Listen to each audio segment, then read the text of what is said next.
Bagaimana dengan pembagian besar kitab Wahyu? Yang pertama, penglihatan tentang Kristus yang mulia. Artinya ini bab pertama ini, bagian pertama ini, pasal 1 ini menjelaskan awal perjumpaan Yohanes dengan Yesus.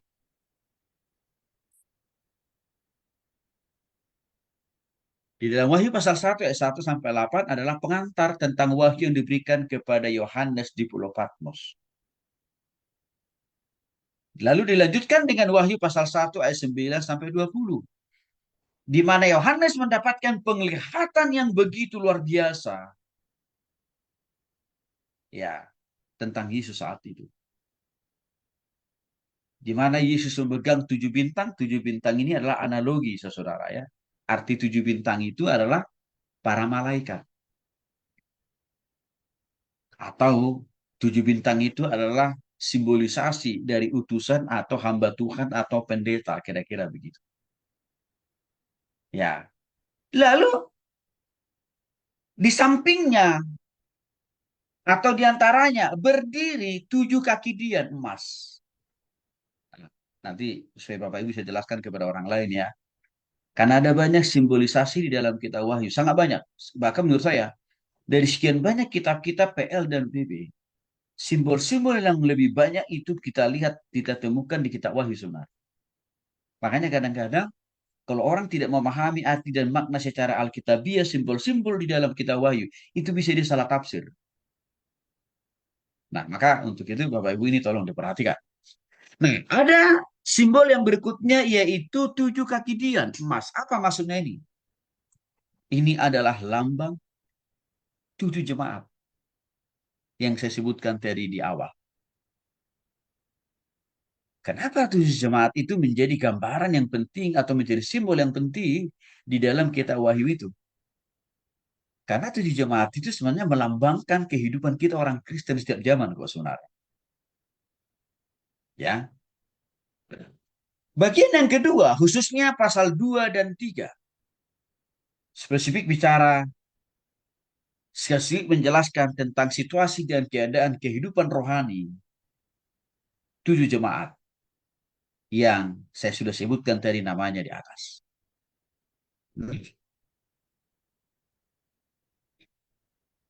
Kepada ke-7 jemaat itu ada pujian karena kesetiaan mereka sampai akhir untuk mempercayai Tuhan.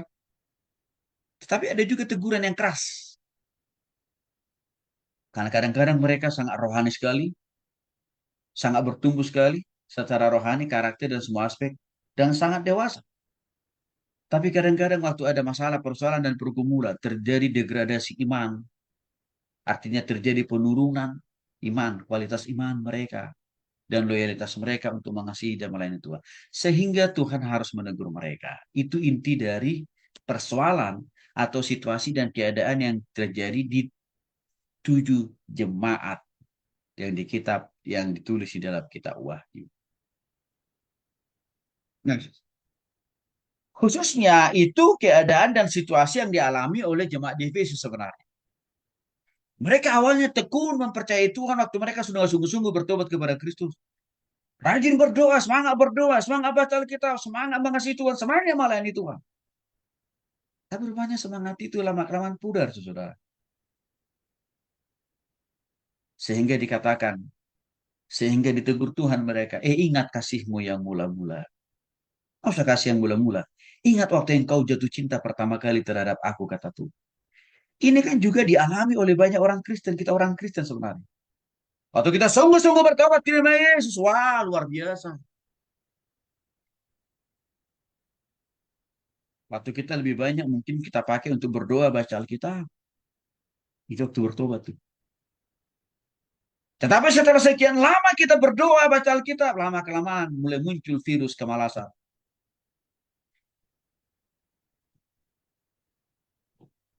Maka itu sebenarnya menjadi refleksi buat kita. Jangan hanya di awal kita bertobat terima Yesus memiliki kasih yang dalam, semangat yang luar biasa. Jangan hanya sampai berhenti di situ. Tapi harus konsisten sampai akhir. Situasi itu, keadaan itu yang dialami oleh jemaat di Efesus seperti Situasi itu juga yang sering terjadi dalam diri kita sebagai orang-orang. Kalau hamba Tuhan, waktu pertama kali dipanggil Tuhan, waktu pertama kali ditabis, wah, semangat melayaninya luar biasa. Tapi setelah mulai berpuluh-puluh tahun menjalani pelayanan itu, makin kandas sudah semangat melayaninya. Ini juga terjadi di jemaat di Efesus. Maka ditegur Tuhan. Dan kita juga ditegur sebenarnya.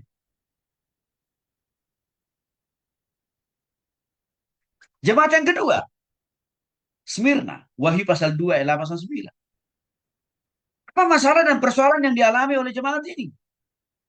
Sama seperti jemaat di Efesus. Awalnya mereka setia banget mengasihi melayani Tuhan. Jadi kala mereka menghadapi persoalan pergumulan dan pendetaran, termasuk juga tekanan. Udah mulai mungkin ada rongrongan dari pihak-pihak lain. Mulai diancam mereka untuk beribadah. Ditutup gereja mereka. Kan gitu ya.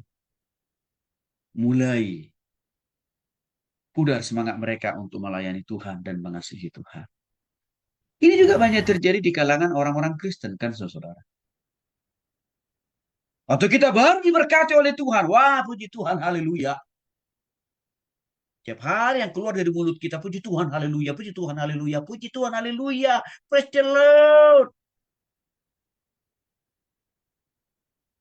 Tapi waktu Tuhan izinkan kita masuk di dalam laboratorium pembentukan, yaitu apa? Penderitaan. Bentuknya apa? Sakit, penyakit muncul. Usaha bisnis kita, pekerjaan kita mengalami goncangan. Pendapatan kita makin berkurang. Kasih dan setia kita hilang lenyap. Tidak ada lagi puji Tuhan, haleluya.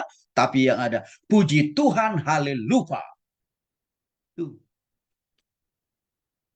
Jadi menarik sebenarnya kalau kita dalami makna dibalik pergumulan setiap 7 jemaat di kitab Wahyu. Karena ini menggambarkan potret kehidupan kita setiap zaman sebagai orang. Maka untuk itulah Tuhan tegur mereka. Engkau jangan hanya setia waktu engkau diberkati. Tapi waktu engkau mengalami kesukaran, penderitaan, sakit, penyakit, kebangkrutan sekalipun, engkau harus tetap setia melayaniku, mengasihiku. Itu kata Tuhan. Dan saya kira itu pesan itu juga buat kita.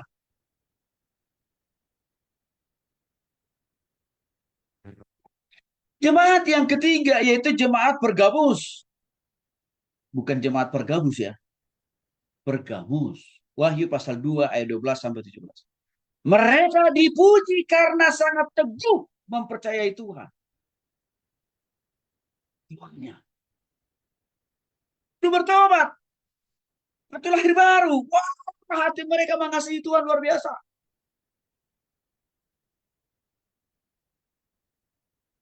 Tantangan persoalan mereka terjang.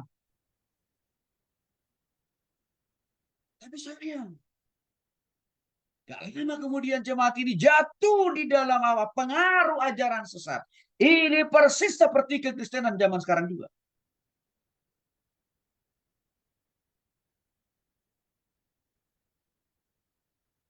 Hanya sebentar saja imannya bertumbuh dewasa. Tapi tidak lama kemudian terpapar dengan yang namanya ajaran sesat. Maka untuk itulah Tuhan menegur mereka ini. Karena konsistensi iman mereka yang bertumbuh dan dewasa itu tidak sampai akhir. Dan ini juga saya kira menjadi teguran bagi kita orang Kristen di zaman ini. Jangan hanya di awal kau kata Tuhan. Yakin, percaya total kepada aku. Jangan hanya di awal. Tapi harus sampai di akhir. Hari ini banyak loh Bapak Ibu orang-orang Kristen yang belum jelas pertobatannya, perubahannya, pertumbuhan, kedewasaan rohaninya apa. Mulai terpapar dengan ajaran sesat. Berkali-kali saya sudah sampaikan kepada Bapak Ibu. Contoh konkret, ada kurang lebih 3 sampai 5 pendeta yang datang ke Bandung karena begitu percaya total dengan ajaran sesat mengabdi di Sugoya. Pendeta loh itu. Itu bukan baru lulusan sekolah teologi ya.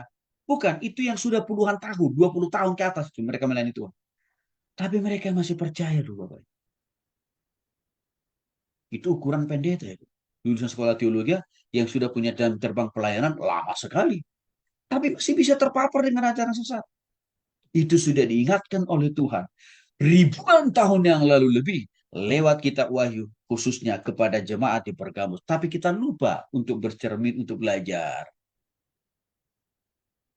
Karena kadang-kadang kita melupakan makna atau harta yang berharga dari 7 kisah jemaat di Wahyu ini. Sehingga ini minim sekali dikhotbahkan.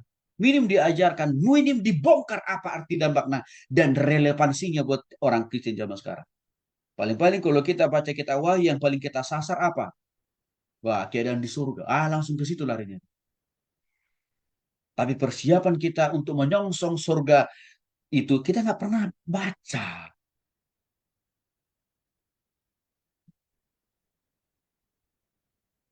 Tiga, yaitu Tiatira, Wahyu pasal 2 ayat 18 sampai 29. Sama Bapak Ibu. Awal-awalnya mereka ini kasih setianya melayani Tuhan. Luar biasa. Luar biasa. Mereka rela mempertaruhkan nyawa mereka bukan hanya hepeng atau isi dompet mereka untuk melayani Tuhan. Totalitas hidup mereka. Tapi sayang, di tengah-tengah semangat melayani yang luar biasa, dosa perzinahan, dosa percabulan subur terjadi. Ini kan juga banyak dilakukan oleh orang Kristen di zaman sekarang loh Bapak Ibu. Hari Minggu kelihatan menjadi orang yang paling kudus. Saking kudusnya kalah kekudusan malaikat. Tapi waktu sudah masuk di hari Senin, Selasa, Rabu, Kamis, Jumat, Sabtu, hidupnya tetap hidup di dalam kekudusan. Artinya apa? Hidup dalam dosa. Situasi itu juga dialami oleh jemaat Tiatira, maka ditegur keras oleh Tuhan. Untuk sungguh-sungguh mereka bertobat dan berubah. Jangan berdiri di dua kaki. Hari Senin kakinya, hari Senin Minggu hidup kakinya kudus. Hari Senin, Selasa, Rabu, Kamis, Jumat kakinya penuh dengan kekudusan, artinya dosa. Bukankah saudara yang dikasih oleh Kristus banyak orang Kristen rajin melayani hari Minggu? Tapi kembali di dalam aktivitas kehidupannya hari Senin apa? Copet tetap jalan, bohong tetap jalan, korupsi apalagi, selingkuh, berzina, jalan terus. Karena dia berpikir nanti semua aib dan dosa yang dilakukan dari hari Senin cukup dicuci dengan melayani di hari Minggu. Itu hoax berita sesat itu.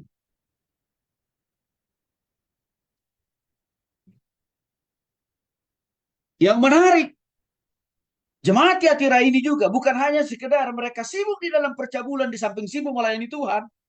Bukan hanya mereka sibuk dalam perjinahan di samping melayani Tuhan. Tapi mereka juga sibuk di dalam penyembahan berhala. Pergi ke dukun, ke paranormal. Mereka masih suka menyembah patung, pohon-pohon besar, makam-makam orang-orang besar. Persis seperti yang dilakukan oleh orang-orang Kristen hari ini. Saya masih banyak menemukan loh Bapak Ibu. Pendeta, sintua, majelis. Masih terlibat dengan okultisme. Apa itu? Masih punya opo-opo.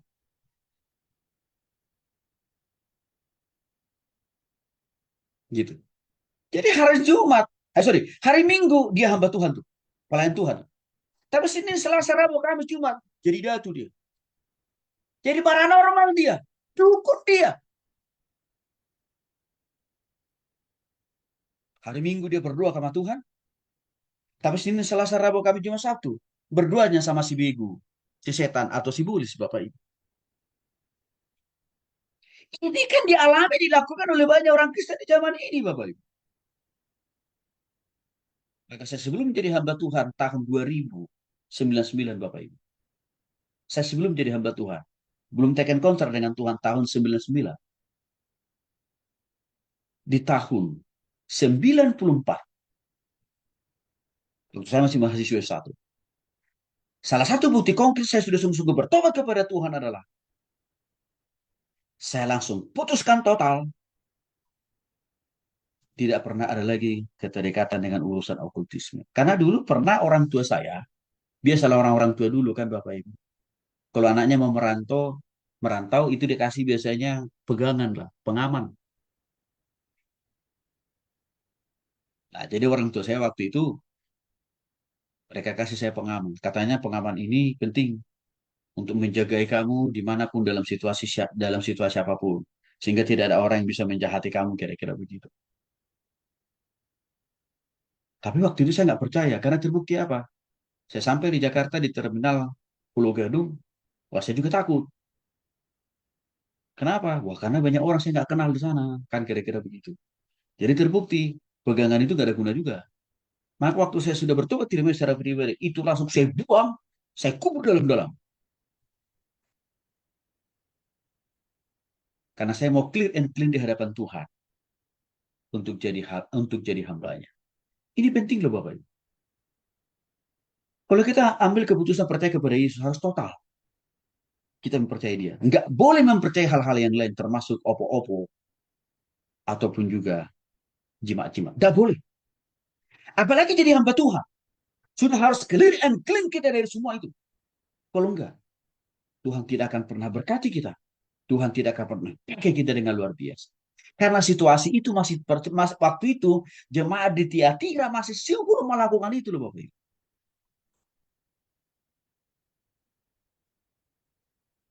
Jadi bukan hanya jemaat di Tiatira yang ditegur, kita juga ditegur saudara. Maka Bapak Ibu, sekali lagi, kalau kita masih ada keterlibatan dengan kuasa okultisme, masalah perdukunan, ya masih pegang jimat, ya hari ini Bapak Ibu harus katakan tidak dan putuskan buang jauh-jauh. Cukuplah engkau percaya kepada Tuhan. Total. Supaya Tuhan yang sama juga total memberkati kita.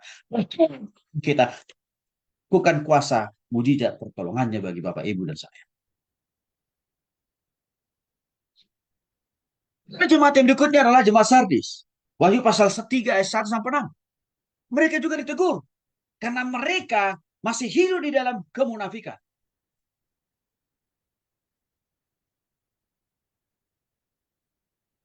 Mereka masih hidup dalam kemunafikan. Maksudnya,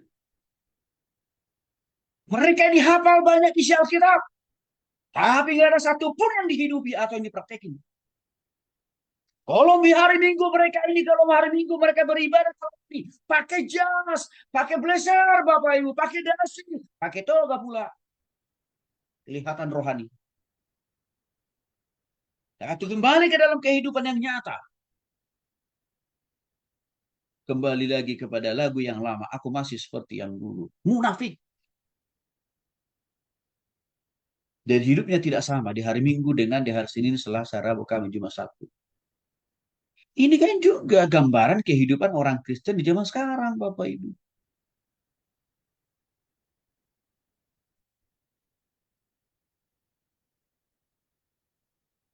Bagi kita hamba Tuhan. Kalau waktu hari Minggu, wah khotbah kita semua kelihatan rohani. Tapi setelah selesai hari Minggu, hari Senin, hidup kita menjadi berbeda. Tidak sama dengan apa yang kita khotbahkan kepada jemaat di hari Minggu. Itu namanya munafik. Bagi saudara pengusaha dan profesional, jangan hanya di hari Minggu. Kelihatan hidup kita kudus dan suci. Tetapi dalam realitas kehidupan kita sehari-hari, beda jauh. Itu namanya kita munafik. Bukan hanya jemaat di yang ditegur oleh Tuhan. Tapi kita ditegur. Supaya kita sungguh-sungguh apa? Bertobat. Meninggalkan semua itu. Maka hidup kita harus sama seperti Kristus. Di mana saja dalam situasi apa saja.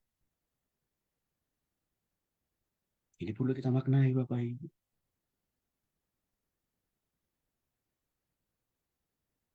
Lalu surat kepada jemaat yang berikutnya adalah Philadelphia.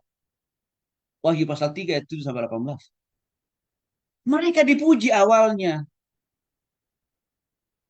karena kesetiaan mereka. Ya. Tapi sayang kesetiaan mereka ini tidak konsisten sampai akhir. Karena nggak lama kemudian mereka jatuh lagi di dalam dosa.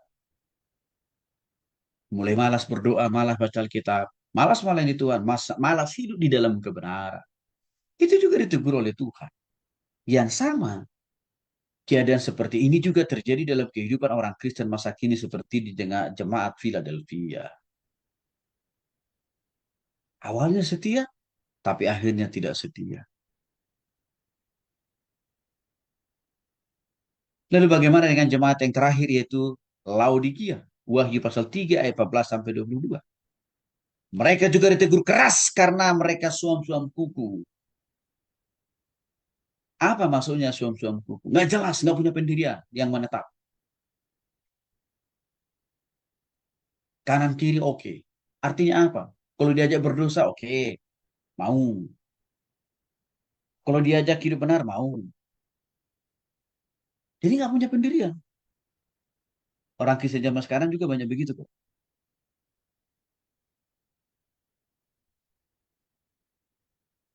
Waktu kita diberkati oleh Tuhan, wah kasih kita kepada Tuhan begitu dalam. Kita tunjukkan lewat doa, konsistensi kita belajar firman Tuhan. Tapi waktu kita, usaha kita, pendapatan kita, penghasilan kita, kesehatan kita terganggu, apa yang terjadi? Hilang sudah kasih kita kepada Tuhan. Hilang sudah keberimanan kita kepada Tuhan. Itu namanya zombku. Maka Tuhan tegur juga sebenarnya. Supaya jemaat di Laodikia ini bertobat sebelum Tuhan Yesus datang kedua kali. Nah, Bapak Ibu dikasih oleh Tuhan Kristus. Ketujuh jemaat ini sekali lagi adalah gambaran kehidupan orang Kristen setiap zaman, termasuk kita hari ini. Baik secara pribadi dan juga secara kolektif dengan jemaat kita masing-masing. Maka sebenarnya Bapak Ibu, tolong ini Bapak Ibu khotbahkan, ajarkan ini kepada jemaatnya.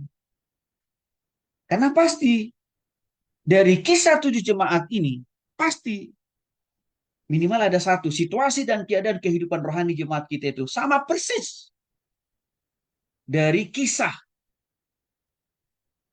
kehidupan tujuh jemaat di dalam kitab Wahyu.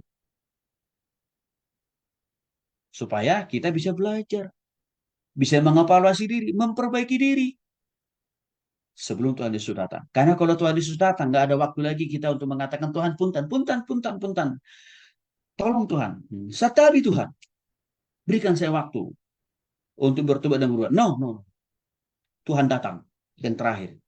Hanya akan berikan pengumuman kita itu masuk neraka atau tidak. Maka perlu kita banyak belajar dari tujuh jemaat di kitab Wahyu.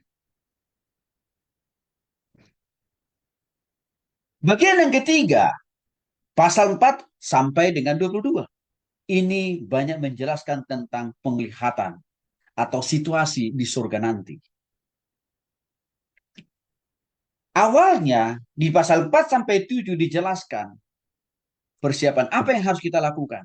Menyongsong kedatangan Tuhan Yesus yang kedua kali. Dan bagaimana kita harus siap menghadapi masa-masa penghakiman, masa-masa pembentukan itu sendiri. Di dalam Wahyu pasal 4 ayat 1 sampai 11 dijelaskan di sana situasi dan kondisi dari tahta di surga atau situasi dan kondisi di surga. Dijelaskan panjang lebar di Wahyu pasal 4 ayat 1 sampai 11. Artinya penglihatan tata Allah di surga itu dinyatakan kepada Yohanes dengan luar biasa. Yang mana dikatakan di sana Allah itu didampingi, diiringi dengan pujian-pujian dari siapa makhluk surgawi, siapa maksudnya itu? Malaikat. Yang kedua, di sana juga ada anak domba yang layak. Siapa ini maksudnya Yesus Kristus kan? Wahyu pasal 5 ayat 1 sampai 14. Di sanalah kita akan melihat secara terang benderang wajah yang sesungguhnya Yesus Kristus Tuhan kita.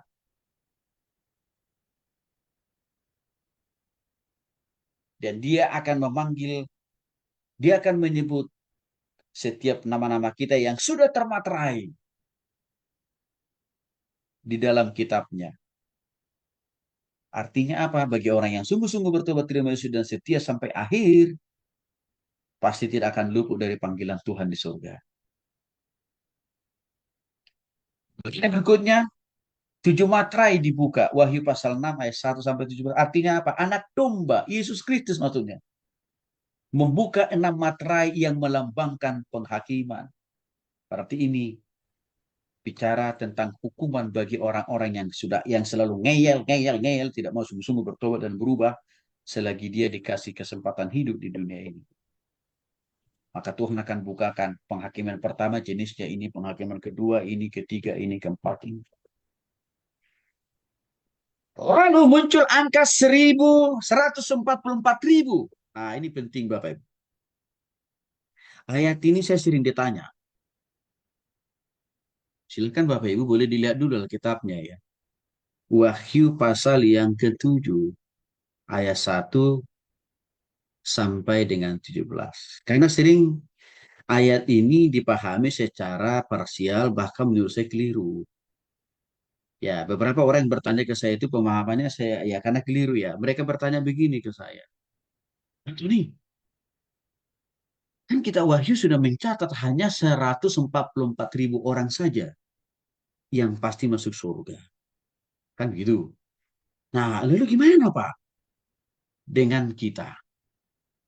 Artinya yang 144.000 itu kan pasti ya lebih banyak dipenuhi oleh orang-orang Israel. Lebih banyak dipenuhi oleh orang-orang yang sudah percaya kepada Yesus mulai dari zaman PL sampai PB. Berarti kita orang Indonesia nggak masuk dong Pak. Ya. Bahkan saksi Yehova mengklaim, saudara,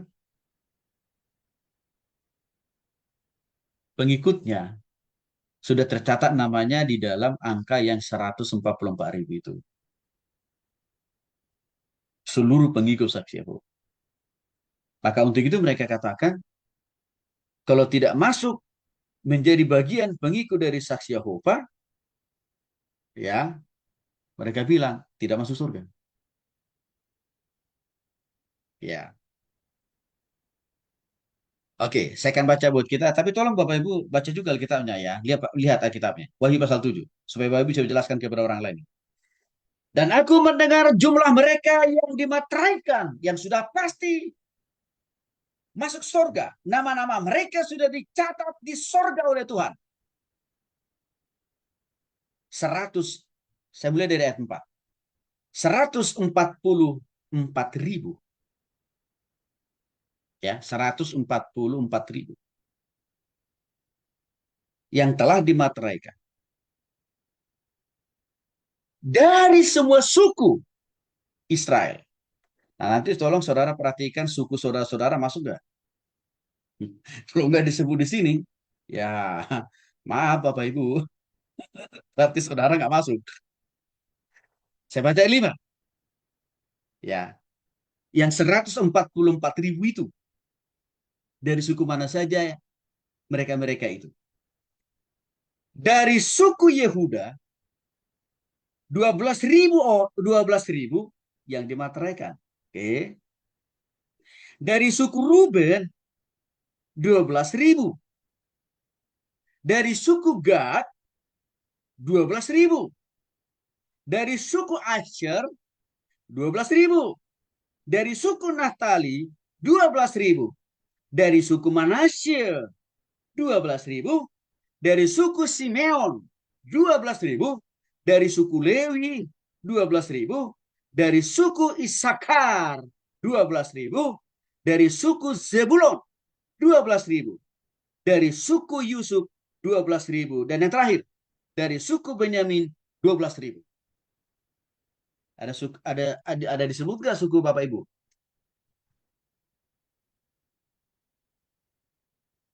Sepertinya nggak ada.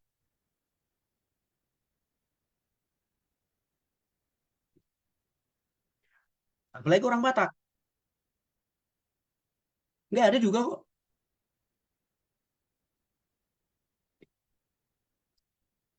Oh, jangan-jangan orang Papua juga ada. Karena Papua ya kan lebih banyak orang Kristennya dibanding orang Batak. Sama, nggak ada juga. Oh, jangan-jangan orang Sulawesi, orang Toraja gitu ya. Ada. Nggak ada juga. Orang Batak aja nggak lolos, apalagi saudara. Wah, mungkin orang Jawa ada. Karena suku orang Jawa terbesar di Republik ini. Makanya kalau jadi presiden negeri ini harus jadi orang Jawa. Nggak ada juga.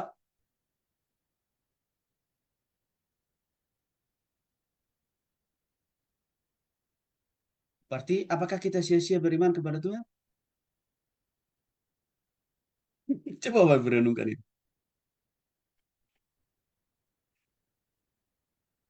Berarti sia-sia dong Pak Tony kita belajar Alkitab. Melayani Tuhan. Hidup bagi Kristus. Suku kita aja nggak disebut. Bahkan bangsa Indonesia. Boro-boro disebut. Hal yang lebih detail saja itu bicara masalah suku. Nggak disebut. Apalagi bangsa.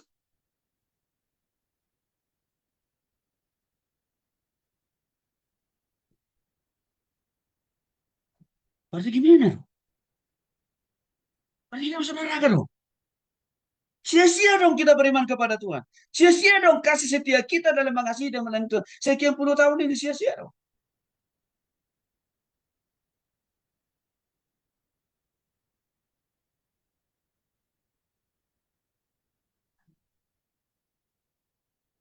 Belum. Sia-sia. Karena masih ada janji Tuhan di dalam ayat yang ke-9. Kemudian daripada itu aku melihat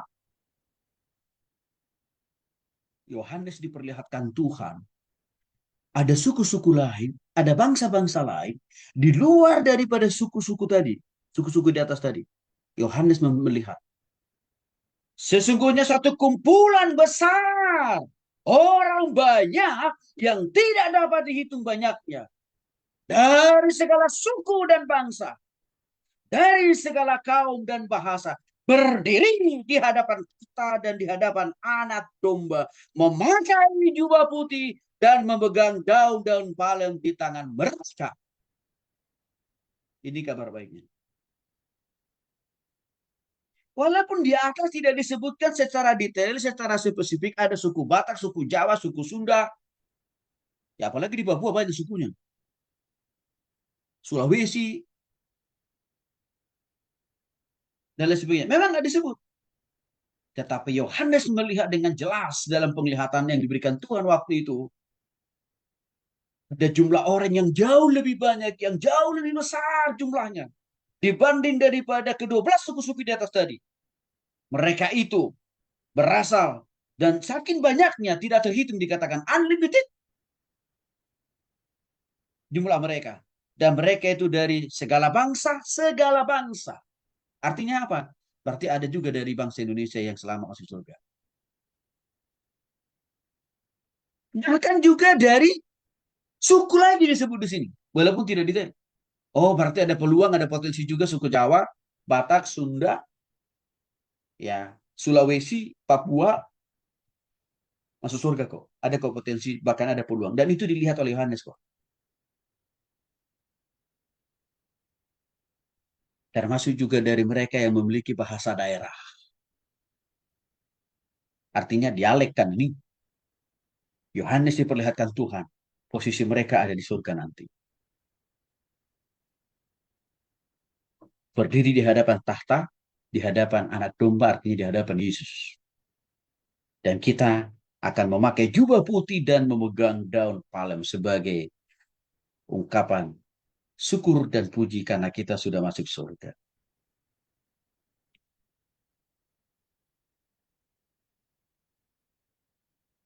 Jadi tidak sia-sia rupanya. Saudara-saudara, dari suku manapun, dari warna kulit apapun, atau dari bahasa apapun, dari daerah manapun. Termasuk juga Bu Maria ya, dari Malaysia juga ada Bu. Dan Ibu kelihatannya salah satunya. Ya, dapat tempat di surga.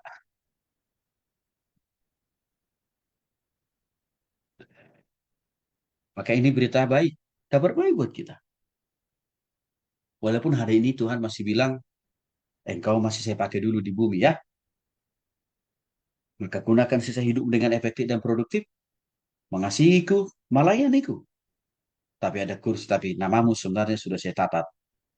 Engkau masuk di dalam surga yang sudah saya siapkan itu.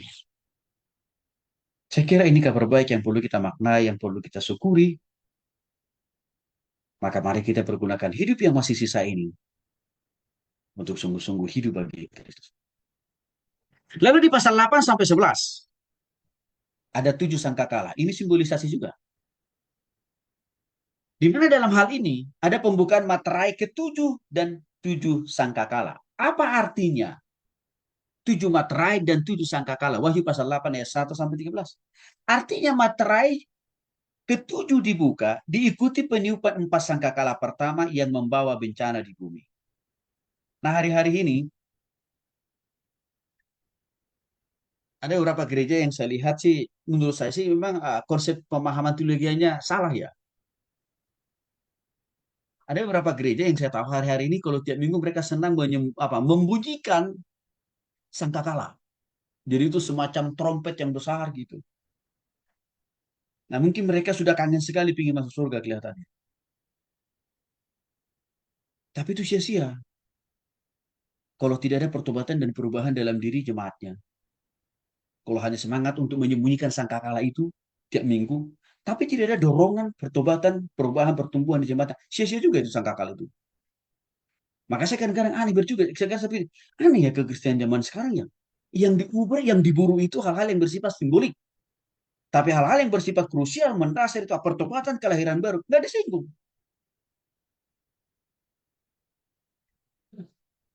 Di bagian yang kedua, celaka yang pertama ini bicara masalah hukuman yang pertama. Ya, yang disimbolisasi dengan sangkakala kelima. Wahyu pasal 9 ayat 1 sampai 12. Apa artinya ini? Bintang jatuh dari langit dan kunci jurang maut diberikan kepadanya, lalu dilepaskannya belalang menyiksa manusia. Ini bicara tentang ya bintang jatuh dari langit ini adalah simbolis itu Bapak Ibu, diambilkan Tuhan total.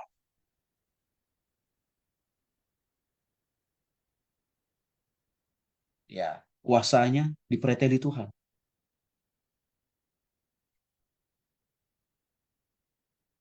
Ya, sehingga dia tidak leluasa lagi untuk memperalat manusia bahkan memperbudak manusia.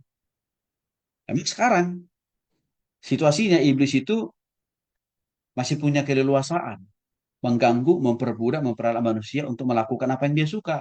Sudah barang tentu hal-hal yang negatif kan gitu ya.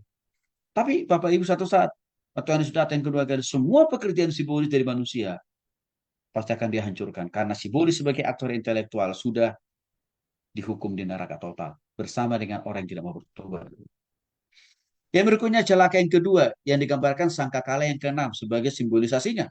Wahyu pasal 9, 13 sampai 12 mencatat itu. Artinya apa? 4 malaikat dilepaskan dari sungai Efrat dan membunuh sepertiga dari umat manusia. Siapa yang dibunuh di sini? Orang manusia yang tidak mau sungguh-sungguh bertobat. Manusia yang tidak mau sungguh-sungguh berubah. Padahal sudah Tuhan kasih dia hidup di dunia selama puluhan tahun, selama ratusan tahun. Tapi nggak tobat-tobat juga. Padahal firman Tuhan sudah berulang kali disampaikan, dikotbahkan oleh pendetanya atau lewat media sosial. Sudah banyak firman Tuhan, tapi nggak mau tobat. Artinya orang-orang yang ngeyel, keras kepala. Di mana durasi waktu untuk bertobat sudah selesai dari Tuhan. Tapi nggak bertobat juga. Maka mereka juga akan menjadi bahan bakar di neraka. Bagian berikutnya adalah malaikat yang kuat dan gulungan kitab kecil. Wahyu pasal 10 ayat 1 sampai 11. Artinya, Yohanes menerima gulungan kitab kecil dan disuruh menubatkan lagi. Apa maksudnya di sini? Kitab Wahyu, ya maksudnya di sini. Sudah diterima oleh Yohanes. Lalu Yohanes sudah menyampaikan itu, mencatatkan itu dalam kitab Wahyu. Lalu sekarang kita sudah bisa membaca dengan begitu leluasa apa isi daripada kitab Wahyu, termasuk persiapan apa yang harus kita lakukan selama kita di dunia ini sebelum Tuhan Yesus datang kedua kali menjemput kita. Itu artinya Wahyu pasal 10 ayat 1 sampai 11. Maka dengan demikian Bapak Ibu, kitab Wahyu ini penting. Karena ini bicara tentang persiapan-persiapan akhir bagi kita sebelum Tuhan Yesus datang yang kedua kali. Nah, hal yang selanjutnya dijelaskan dalam Wahyu pasal 11 ayat 1 sampai 4, yaitu dua saksi. Ini adalah gambaran dua saksi yang berkhotbah selama 126 hari. Lalu dibunuh dan dibangkitkan kembali. Siapa ini maksudnya? Orang-orang yang tidak mau bertobat, orang-orang yang tidak mau berubah. Ya, yang sudah mati ini kan maksudnya kan. Dibangkitkan kok. Tapi rohnya ditempatkan di neraka total atau neraka kekal. Kalau kita yang sudah bertobat ditempatkan di mana? Di surga total. Ya, total itu artinya surga yang selama-lamanya atau yang kekal. Lalu ada sangkakala ketujuh di dalam Wahyu pasal 11 ayat 15 sampai 19. Ini menyatakan kerajaan dunia telah menjadi milik Kristus. Kerajaan dunia telah menjadi milik Kristus. Berarti artinya apa? Pengaruh simbolis sudah tidak ada lagi atas diri manusia selain daripada pengaruh total Yesus Kristus. Itu akan kita alami. Sehingga saudara, kalau hari-hari ini kita merasa masih ada tarikan iblis, tarikan dunia, tarikan kedagingan, itu sesuatu wajar sebenarnya. Tapi nanti akan ada akhirnya sebenarnya. Ya, waktu masa-masa Tuhan Yesus menyongsong mau datang untuk yang kedua kali. Nah, lalu di pasal 12 sampai 14 banyak disinggung tentang konflik akhir zaman. Di mana ini posisinya? Di posisi kita sekarang, di keadaan kita sekarang. Digambarkan di sana ada wanita dan naga. Wahyu pasal 12 ayat 1 sampai 7. Artinya, seorang wanita yang melahirkan dan naga yang ingin melahapnya. Naga ini adalah simbolisasi dari simbolis atau iblis. Sedangkan wanita yang melahirkan ini simbolisasi penderita proses pembentukan pengujian iman yang dialami oleh orang-orang percaya selama dia di dunia ini. Persis seperti di dunia di mana kita sekarang berada. Yang berikutnya, dua binatang dijelaskan dalam Wahyu 13 ayat 1 sampai 8. Artinya apa? Penglihatan binatang yang keluar dari laut. Siapakah itu? Antikristus. Siapa? Simbolis Bapak Ibu.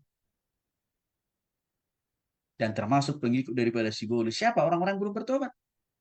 Dan juga apa? Pengajar, pemimpin, pengikut ajaran-ajaran sesat. Itu arti dari dua binatang. Dan saya kira ini sedang ada di zaman kita sekarang ini, di lingkungan keadaan kita sekarang, di sekitar kita.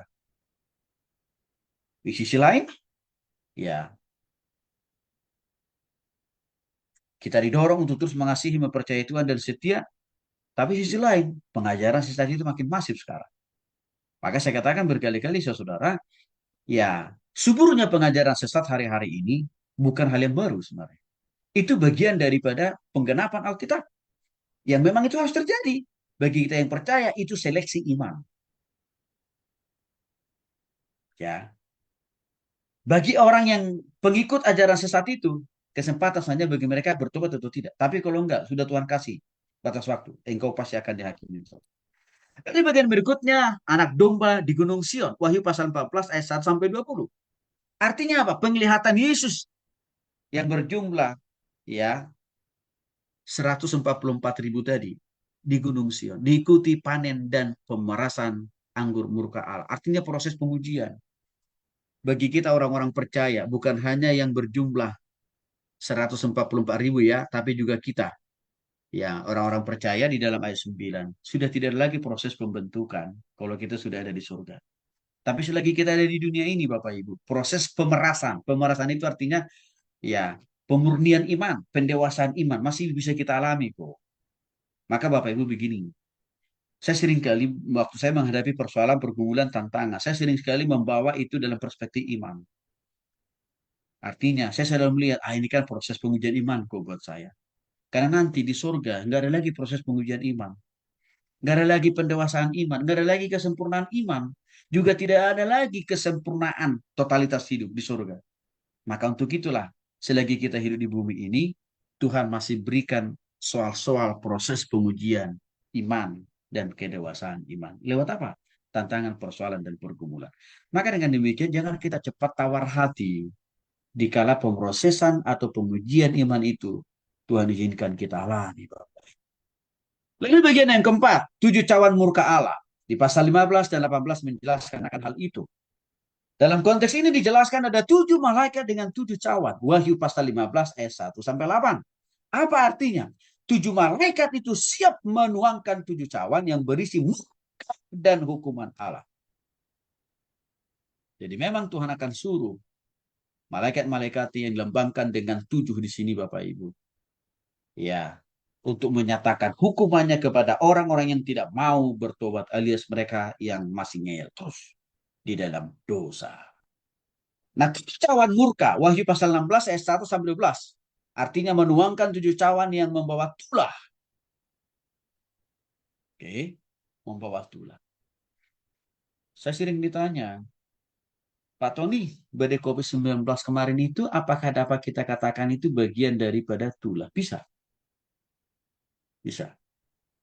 Tetapi itu belum akhir dari tulah yang masih bisa berpotensi Tuhan izinkan kita alami di dunia ini. Karena waktu COVID-19 datang sudah ada juga pengajar, pemimpin-pemimpin pengajar ajaran sesat mengklaim waktu COVID itu datang, wah ini tandanya berarti Tuhan Yesus datang besok lusa. Hoax itu.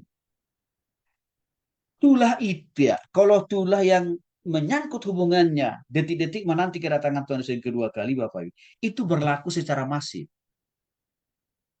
Apa maksudnya berlaku atau berlangsung secara masif? Di semua tempat, di semua pelosok.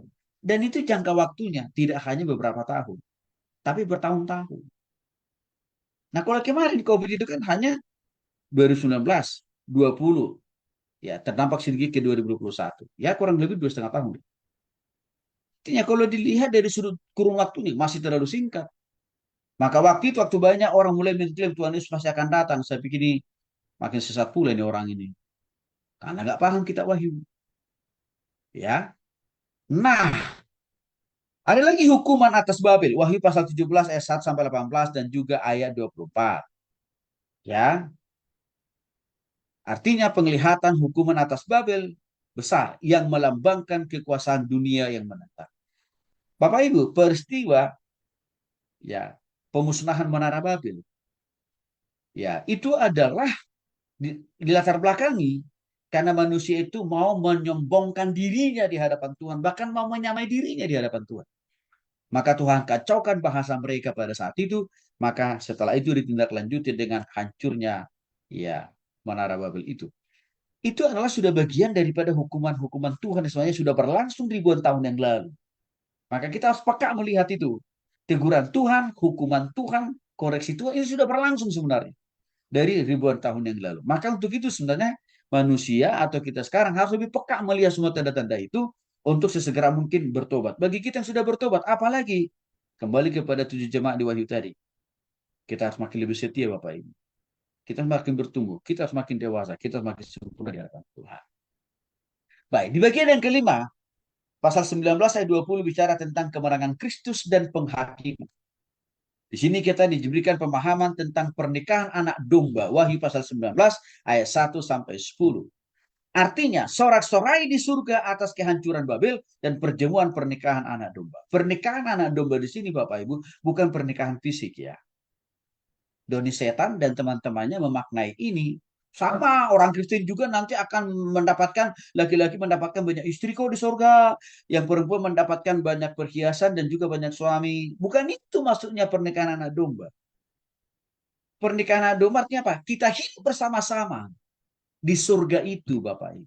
Tanpa ada hubungannya, tanpa ada urusannya tentang apa? Pernikahan jasmania. Tanpa ada urusannya dengan hubungan apa? Nafsu, nggak ada lagi urusan itu. Urusan hawa nafsu itu sudah selesai, sudah tuntas kok di bumi ini kok. Nah itu maksudnya di sini. Nah, inilah kedatangan Kristus yang kedua kali. Wahyu pasal 19 ayat 11 sampai 21. Ini memberikan sebuah penjelasan yang lebih komprehensif bahwa kedatangan Kristus bersama dengan pasukan-pasukannya itu siapa? Malaikat akan mengalahkan total simbolis dan juga pemimpin pengikut ajaran-ajaran sesat. Maka saya saudara, akhir daripada tumbuh kembangnya ajaran sesat itu adalah setelah Tuhan Yesus datang kedua kali. Maka kalau sekarang masih tetap subur dan berkembang ajaran sesat, harus kita melihat itu bagian daripada penggenapan atau bukti bahwa apa yang sudah Tuhan sampaikan dalam Alkitab ribuan tahun yang lalu benar-benar terjadi loh. Benar-benar terrealisasi loh. Artinya apa? Tuhan tidak omong-omong. Setiap kata yang keluar dari mulutnya, iya dan amin artinya pasti terjadi. Itu yang sedang diperlihatkan Tuhan dengan semakin menjamurnya ajaran-ajaran sesat masa kini. Maka kita kembali diingatkan kepada 7 jemaat di kitab Wahyu tadi. Jangan sampai loh Kita dan jemaat kita itu masih mudah terpapar dengan ajaran sesat. Caranya gimana sudah tidak terpapar dengan ajaran sesat? Mari kita pahami Alkitab dengan benar. Mari kita pelajari Alkitab dengan dalam. Dan mari kita juga hidupi. Mari Bapak Ibu bagikan kepada jemaat saudara-saudara. Supaya mereka tidak menjadi bagian dari ajaran-ajaran sesat itu di kemudian hari. Lalu di Wahyu pasal 20 ayat 1 sampai 15 menjelaskan tentang 1000 tahun dan penghakiman terakhir. Artinya iblis diikat selama 1000 tahun, artinya tanpa batas. Dan dikalahkan kemudian diikuti penghakiman total dari itu. Jadi waktu Yesus datang kedua kali, itulah akhir daripada ruang gerak. Itu akan mengakhiri karya dan pekerjaan si iblis untuk mengganggu, memperalat manusia. Maka waktu kita sudah dipindahkan ke surga, sudah selesailah, sudah amin dan amanlah sudah kehidupan kita dari gangguan si iblis, Bapak Ibu. Ya. Lalu di pasal 21 sampai 22 menjelaskan langit dan bumi baru. Langit dan bumi baru dijelaskan lebih spesifik dalam Wahyu pasal 21 ayat 1 sampai 8. Artinya penglihatan penciptaan langit dan bumi yang baru. Yohanes dengan istimewanya diperlihatkan oleh Tuhan suatu situasi, keadaan, dan kondisi di surga yang sesungguhnya. Itu sudah diperlihatkan Tuhan kepada Yohanes. Dan kita bersyukur kepada Tuhan, Yohanes menjelaskan pengalaman imannya itu kepada kita lewat tulisannya dalam kitab Wahyu. Ini memberikan sebuah pemaknaan, Bapak Ibu. Kita memilih dan memutuskan menjadi orang percaya. Tidak omong-omong, tapi ada janji, ada kepastian. Kita pasti masuk surga. Karena itu sudah dijelaskan di dalam kitab Wahyu oleh Yohanes. Satu kerugian besar lah kalau orang meninggalkan Kristus. Saya lihat, kenapa masih ada potensi orang Kristen murtad ya? Karena tidak paham isi daripada kitab Wahyu. Ya memang kalau usut punya usut, Pak Tony, bagaimana kami jemaat bisa paham kitab Wahyu? Orang kami nggak pernah belajar Alkitab. Nah disitulah persoalannya pemimpin rohaninya alias pendetanya. Kurang memahami. Sehingga apa? Kurang menjelaskan kepada jemaatnya. Sehingga waktu ada surga-surga lain yang ditawarkan oleh agama-agama lain, oke juga ini. Apalagi di surga yang satu ini, wah, bisa dapat istri lebih dari satu. Orang Kristen, satu aja sampai kematian datang. Maka ada orang Kristen yang murtad karena alasannya apa? Di sana bisa punya istri banyak. Kalau jadi orang Kristen nggak bisa punya istri banyak. Di agama sana bisa punya suami banyak. Kalau orang Kristen cuma satu bisanya. Walaupun mungkin orang itu udah jelek, udah bau, tetap satu aja. Maka mereka memilih murtad. Itu ada korelasi kuat. Kurangnya pemahaman penjelasan dari kita sebagai hamba Tuhan tentang isi kitab Wahyu. Memang untuk gereja-gereja Pentakosta dan karismatik saya harus katakan, mereka banyak menggumuli menjelaskan kitab Wahyu kepada jemaatnya. Tapi sayang gereja-gereja Protestan minim dijelaskan ini. Saya lahir dibesarkan di gereja Protestan. Saya baru paham dan mengerti konsep surga dalam kekristenan itu setelah saya bertobat kepada Kristus. Tapi waktu dari kecil sampai remaja pemuda saya nggak pernah dikasih tahu konsep surga yang sesungguhnya seperti yang dijelaskan di dalam kitab Wahyu. Mengapa? Ya, saya pikir pendeta-pendeta saya waktu itu nggak paham juga isi kitab Wahyu. Sehingga apa? Dia juga tidak bisa menjelaskan kepada saya, teman-teman yang lain. Nah, maka sekarang Bapak Ibu, semua isi Alkitab PL dan PB itu sama tingginya, sama mulianya, sama pentingnya isinya untuk kita sampaikan, untuk kita ajarkan kepada jemaat. Jadi nggak boleh hanya kita memilih satu ayat yang kita suka, itu aja yang kita khotbahkan pagi siang malam. Itu terlalu sempit Bapak. Harus semua isi kita. Karena ketidaksempurnaan orang Kristen dalam memahami, mengerti isi Alkitab menjadi penyebab orang Kristen mudah terpapar dengan ajaran sesat, mudah pula dia murtad. Memang secara lebih jauh nanti kita akan ada mata kuliah khusus yang namanya eskatologi. Ya, bicara tentang akhir zaman dan juga zaman kehidupan kita di surga. Tapi minimal lewat pengenalan kitab Wahyu dan teologianya yang kita bahas hari ini, minimal ini sudah mulai membuka cakrawala berpikir Bapak Ibu. Penting sekali kitab ini. 3 atau 5 pendeta yang saya singgung tadi. Kenapa masih bisa terpapar dengan ajarannya Bang Apin Sibuya? Kebetulan 3 pendeta itu berasal dari gereja Protestan. Kenapa masih bisa terpapar? Jam terbang pelayanan mereka sudah di atas 20 tahun itu. Karena minim, karena rendahnya pemahaman pengetahuan mereka tentang kitab Wahyu. Bayangin Bapak Ibu. Kalau pendeta saja minim memahami dan mengerti isi kitab Wahyu, dia mau bagi apa sama jemaat? Ke situ korelasinya. Nah, dijelaskan lagi dalam Wahyu pasal 21 ayat 9 sampai 27, Yerusalem baru. Ini gambaran kehidupan yang kokal, kehidupan yang unlimited, kehidupan yang tanpa batas, yaitu di mana? Di sorga. Kalau kita manusia hidup di dunia ini hanya paling-paling 100 tahun. Bahkan sekarang sudah sangat sedikit orang yang bisa sampai 100 tahun. Itu menunjukkan apa? Kehidupan kita di dunia ini memang sementara kok. Maka saya sering pakai istilah, hidup kita di dunia ini itu ibarat seperti halte perhentian sesaat untuk menunggu bis yang akan datang menjemput kita. Itu adalah analogi dari kehidupan kita di dunia ini. Hanya halte, tempat penantian saja. Maka kita dikasih menunggu hidup di dunia ini berapa? Ada yang 70, 80, mentok mungkin 100, lebih sedikit. Tapi setelah itu, kehidupan kita yang total, yang tanpa batas, yaitu di mana? Di surga. Maka mari saudara, kehidupan kita yang sementara di dunia ini kita gunakan dengan efektif dan produktif mengasihi dan melayani Tuhan dan hidup bagi Kristus dalam setiap ruang lingkup usaha, bisnis, dan pekerjaan kita. Itu banyak digambarkan di dalam Wahyu pasal 22 ayat 1 sampai 21. Dan apa yang membedakan kitab Wahyu dengan kitab-kitab lain di PB?